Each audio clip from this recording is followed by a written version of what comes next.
Halo teman-teman, kalian tahu kan di sini aku akan membahas sesuatu? Yap, di sini aku mau menjelaskan tentang pelecehan seksual berupa catcalling. Sebelumnya, aku akan memperkenalkan diriku terlebih dahulu. Namaku Zafira dan aku akan menemani kalian selama animasi ini berlangsung.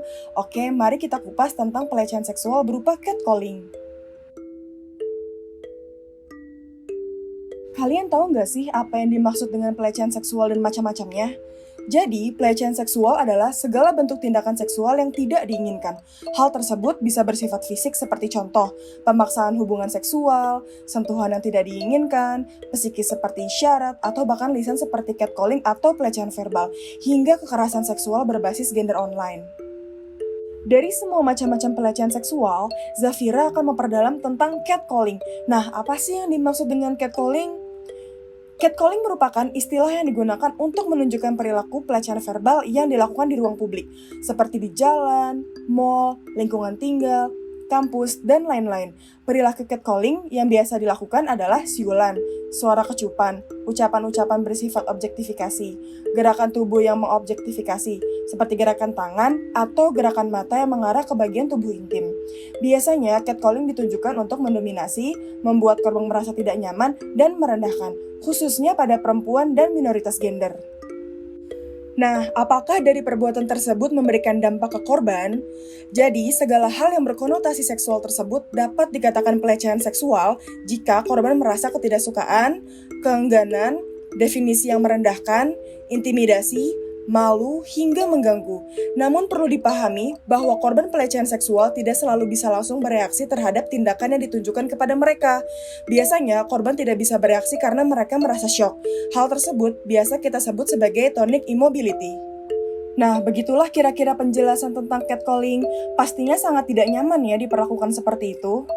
Apakah kalian tahu, menurut data dari bandungbergerak.id, pada tahun 2020 terdapat sebanyak 250 laporan tentang kasus kekerasan seksual terhadap perempuan. Di antaranya adalah laporan tentang kekerasan fisik, psikis, seksual, penelantaran, trafficking, hak asuh anak, ekonomi, dan lain-lainnya.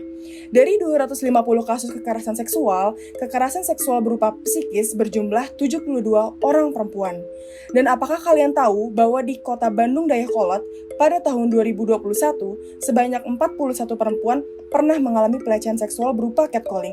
Mengapa hal ini terjadi? Karena perempuan lebih rentan untuk menjadi korban. Perempuan menjadi subjek yang kerap kali dianggap lebih rendah untuk diobjektifikasikan oleh pelaku catcall, yang hanya sebatas objek semata. Sehingga kecenderungan perempuan untuk menjadi korban akan jauh lebih rentan di dunia yang patriarkis ini, di mana pelaku merasa superior dan korban yang umumnya perempuan menjadi inferior. Dan juga, perempuan lebih sensitif untuk mengetahui kalau dirinya ada dalam bahaya. Jadi, apa yang harus dilakukan jika terjadi pelecehan seksual berupa catcalling? Kita bisa melakukan 5D. Yang pertama, dialihkan. Caranya dengan mengalihkan korban atau pelaku agar pelecehan ini terhentikan, seperti mengajak ngobrol dengan korban atau pelaku. Kedua, ditenangkan. Caranya dengan memberikan dukungan dengan menanyakan kondisi korban setelah kejadian, seperti mengajaknya untuk menenangkan diri sambil menawarkan bantuan. Ketiga, ditegur. Caranya dengan bisa langsung menegur pelaku untuk menghentikan tindakannya, tapi perlu disadari bahwa hal ini membutuhkan keberanian yang lebih dan situasi yang aman tentunya. Keempat, dilaporkan. Caranya dengan mencari bantuan dari orang lain, seperti petugas keamanan atau siapapun orang terdekat yang dapat diajak bekerja sama. Yang terakhir, direkam. Caranya dengan mendokumentasikan kejadian pelecehan. Dengan hal itu, korban dapat memiliki bukti jika ingin dilaporkan. Oh iya, terakhir, Zafira ingin menekankan bahwa yang namanya pelecehan seksual itu tidak memandang gender, waktu, tempat, perilaku seseorang, atau dari pakaian yang sedang digunakan. Siapapun tidak berhak untuk melakukan tindakan itu dan tidak pantas diperlakukan seperti itu. Nah, itu dia yang bisa Zafira sampaikan kepada teman-teman. Semoga hal yang Zafira sampaikan dapat membuat teman-teman semakin aware dengan isu ini ya. Sampai jumpa di lain waktu. Sekian dan terima kasih.